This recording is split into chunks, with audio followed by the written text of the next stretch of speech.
Olá mundo, seja bem-vindo a mais um vídeo e hoje eu queria trazer para vocês um conteúdo que eu já trouxe aqui no canal, na verdade, que é sobre o React Query. Na verdade é uma introdução ao React Query e esse daqui é um remake do vídeo que eu fiz anteriormente, porque é um vídeo que fez bastante sucesso e eu acho que valia a pena refazer ele com uma qualidade um pouco maior e um pouco mais enxuto também, e talvez um pouco mais atualizado. Então espero que vocês gostem, e eu estou fazendo uma série de vídeos também mais aprofundada sobre React Query, baseada na própria documentação do React Query. Então se você quiser acompanhar, eu vou deixar o link aí no card e na descrição também. Mas o vídeo de hoje é só uma introdução ao React Query. Caso você não conheça e não sabe por que usar, talvez possa ser interessante para você. Então vamos lá, a ideia do React Query basicamente é gerenciar o estado do servidor, e isso inclui fazer requests para sua API, fazer post, put para sua API, cachear a resposta da sua API. Enfim, o React Query vai entrar em todos os assuntos que forem requisições assíncronas dentro da sua aplicação React. Então vou mostrar para vocês primeiro como que a gente faria uma requisição para uma API sem o React Query, com o React puro, sem nenhuma lib adicional. Então aqui, por exemplo, eu tenho uma aplicação que eu criei com Next, porque o Create React App não estava funcionando no momento aqui da gravação do vídeo. E eu achei mais fácil também, porque eu posso criar páginas aqui com os exemplos e aí fica tudo bem organizado. Então essa daqui é a primeira página que eu tenho. Basicamente eu tenho um useEffect que bate na API do GitHub e carrega alguns dados dessa lib, que no caso é o React Query. E eu tenho três estados aqui, uma que indica se a minha requisição está carregando ou não, outra que indica se tem um erro ou não na requisição, e outra que é a resposta da requisição. Então, assim que roda o useEffect, eu mudo o estado de carregamento para true e faço o request. Uma vez que o request termina, eu limpo os erros e seto os dados. Se der um erro, eu seto o erro. E no final de tudo, independente se der erro ou não, eu reseto o estado de carregamento da minha requisição. E aí, caso o meu estado de carregamento seja true, eu vou retornar uma mensagem de carregamento. Se tiver um erro, vou mostrar uma mensagem de erro e qual é a mensagem que veio do servidor. E se não, significa que o request foi bem sucedido e eu exibo aqui os dados aqui embaixo. Então aqui na página tem esse layout bem simples aqui, que só mostra o nome da lib, uma linha aqui que é a descrição da lib e alguns dados dela, como por exemplo quantos watchers tem nessa lib, quantas estrelas tem e quantos forks tem. Tudo isso vem da API do GitHub. Então perceba que aqui no nosso código a gente teve que criar vários mecanismos para gerenciar o estado dessa requisição. E isso você vai ter que fazer em vários componentes da sua aplicação. Todos os componentes que fizerem uma requisição para alguma API, você vai ter que fazer esse controle de estado. Provavelmente você não vai fazer o useEffect dessa forma, que roda só quando monta o componente. Enfim, tem várias regrinhas que você tem que se preocupar e vários aspectos de uma requisição web que você tem que ter em mente na hora de programar isso. E muito provavelmente isso aqui vai acabar virando um custom hook que você possa usar em vários lugares da sua aplicação. E o React Query nada mais é do que um hook que você pode usar em vários lugares da sua aplicação e que já faz todo esse controle de estado, te retorna os dados, faz controle de cache, retentativa de erros e muitas outras coisas muito legais e muito úteis para a experiência do usuário, que deixam a sua aplicação bem mais agradável de se usar e tira toda uma preocupação de você de ter que fazer a sua própria solução de controle de estado do servidor. Isso é um conceito bem interessante que o React Query traz para o mundo do React, que é a separação do conceito de Application State e Server State. Porque até hoje no React a gente sempre tratou o estado da aplicação como sendo um só, a gente não separava o conceito de Server State e App State. Mas isso tem várias implicações importantes, porque, por exemplo, o que o seu usuário está vendo na tela naquele momento não necessariamente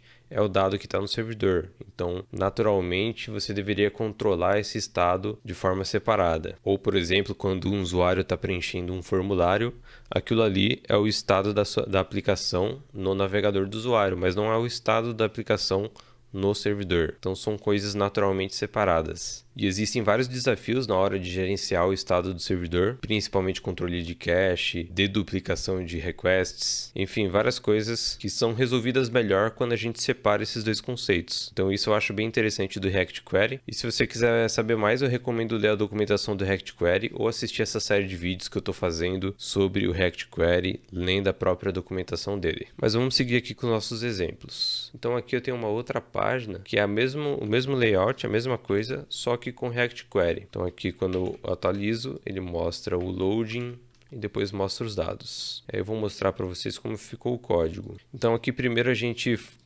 importa o Query Client, cria uma instância do Query Client e passa essa instância para o Query Client Provider. Isso é um pequeno setup que você tem que fazer na sua aplicação para usar o React Query, para ele poder fazer controle de cache, deduplicação de requests e, enfim, ter o controle interno dele. E aqui está o nosso componente de fato. Então a gente usa o useQuery, a gente passa aqui um identificador para o nosso request, e aqui pode ser qualquer coisa, mas é importante passar sempre todos os parâmetros que são usados no request.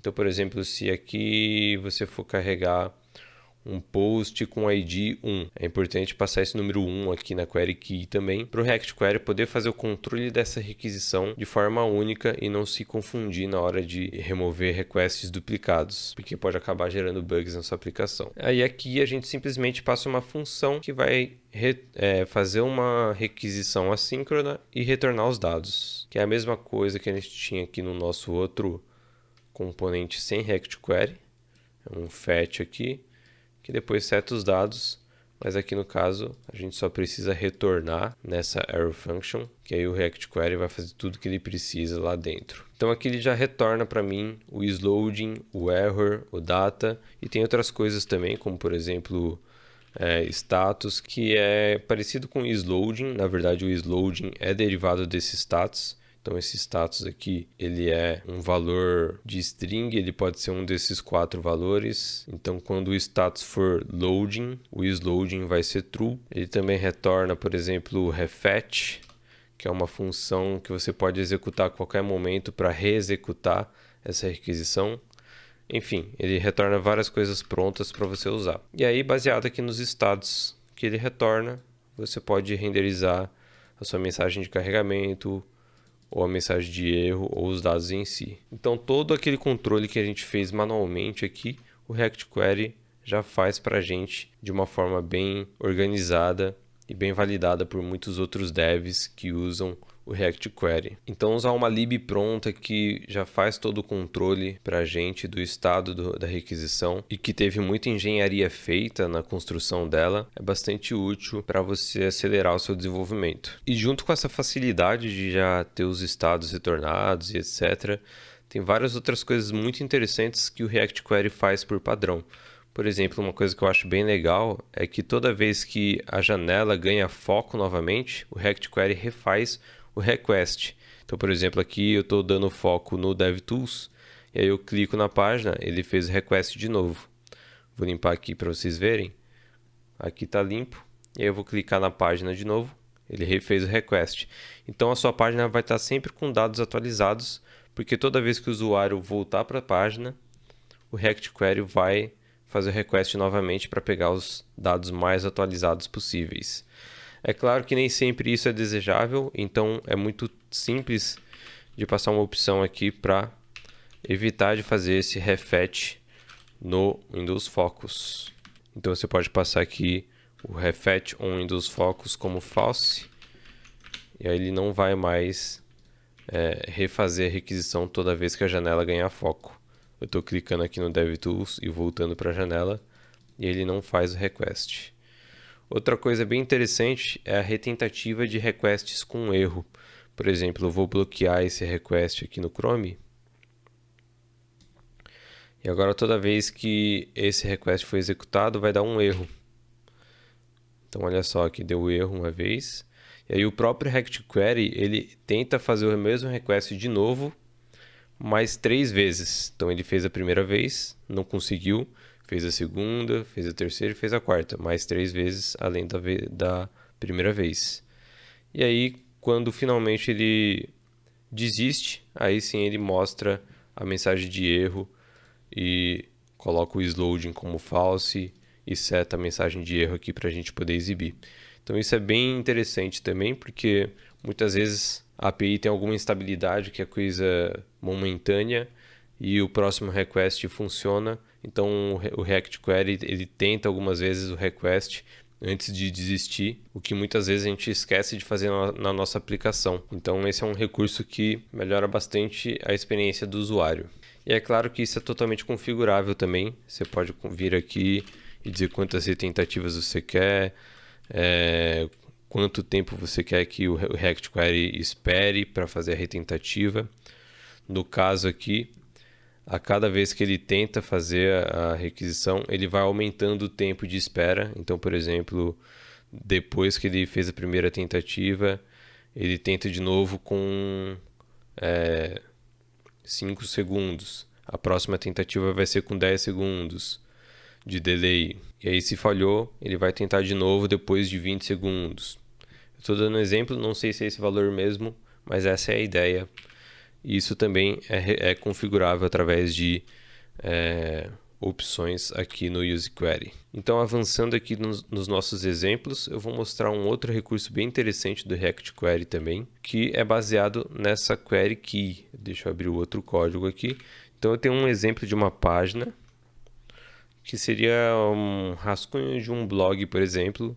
E aqui eu tenho uma lista de posts, e aqui eu tenho um menu com a lista de posts também, mas aqui é só com o título e o link do post.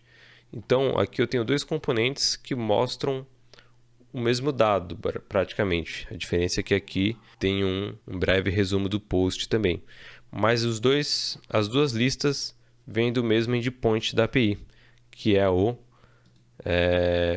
/posts aqui da nossa API de exemplo. Estou usando uma API de testes aqui para poder fazer esse exemplo para vocês. Então, em geral, na nossa aplicação, a gente pode fazer um request só em um componente comum a essas duas áreas aqui, e aí a gente passa a nossa lista de posts para o componente que é renderizado aqui nessa área principal e para o componente que é renderizado aqui no sidebar. Isso é uma forma de resolver a duplicação de requests, porque senão eu teria dois componentes fazendo requests, e aí eu teria dois requests, o que não é interessante para a aplicação, porque é um desperdício de banda do usuário. Mas o React Query resolve isso de uma forma bem interessante e de forma nativa, sem que você precise se preocupar em fazer essa requisição em um componente Py comum desses dois componentes aqui, para depois passar a lista para baixo e etc. Com o React Query não precisa disso. Os dois componentes fazem a chamada do UseQuery, porém só um request é enviado para a API. Então vou mostrar para vocês como que ficou o código aqui. Eu tenho primeiro aqui embaixo a página, que tem todo o layout, e aqui tem o menu e o posts. Dentro de cada um desses componentes eu faço a chamada do UseQuery. Vou mostrar o menu aqui primeiro. Então aqui eu chamo o UseQuery, passo a query key posts, aí eu passo a minha função aqui de carregar os posts. Aqui eu botei um delay de 2 segundos só para mostrar o efeito do loading aqui. E aqui eu renderizo a lista de posts. É a mesma coisa nesse outro componente, só que esse componente é renderizado ali na área principal, que é essa daqui. Mas esse componente faz o mesmo request para o mesmo endpoint. Então, teoricamente, eu faço dois requests para a minha API. Mas o UseQuery ele tem uma inteligência que ele faz uma deduplicação de requests baseado na query key. Então, como eu tenho duas chamadas do UseQuery com a mesma query key, ele vai executar só um request. Então, você não precisa se preocupar com fazer deduplicação de requests ou subir a sua chamada de API para um componente comum para depois passar o seu data para o menu e para o posts. Você pode chamar o UseQuery direto em cada componente que você precisa, e o próprio React Query cuida desse gerenciamento interno para evitar requests duplicados e todos os componentes terem o mesmo dado disponível. Então isso é uma coisa muito poderosa e entra muito no assunto de gerenciamento de server state, que é a proposta do React Query. E uma última coisa que eu queria mostrar para vocês é o polling, que é um outro detalhe do React Query que faz com que você não precise fazer isso manualmente. Então, muitas vezes a gente tem algum recurso na nossa aplicação que precisa fazer um polling em uma API, ou seja, ficar batendo daquele endpoint com uma certa frequência, por exemplo, a cada X segundos, para manter aquele dado atualizado. Então aqui, por exemplo, eu peguei uma API de data e hora, e a cada segundo eu bato nessa API para pegar a hora atual. E com Rect Query isso é bem simples de fazer. Eu só preciso passar uma opção aqui que é o Refetch Interval, e eu passo quantos milissegundos que eu quero de intervalo entre cada requisição, e ele faz isso sozinho para mim. Então ele vai batendo nesse endpoint a cada 1 segundo e atualizando o estado aqui e re-renderizando o componente. Então é isso que eu queria mostrar para vocês. É uma introdução bem básica do React Query, mas que apresenta um pouco dos conceitos dele. Faltou falar bastante coisa, principalmente sobre mutations, que é post, put no seu endpoint, mas não difere muito dos conceitos que a gente viu aqui com o Use Query. Então, se você estiver interessado em ver mais conteúdo sobre React Query, eu vou deixar o link da minha série de vídeos sobre React Query, lendo a documentação, aí num card ou na descrição. E é isso, espero que vocês tenham gostado, deixem seu feedback aí nos comentários e se inscreva para continuar acompanhando os vídeos. E eu vejo vocês nos próximos vídeos. Até mais!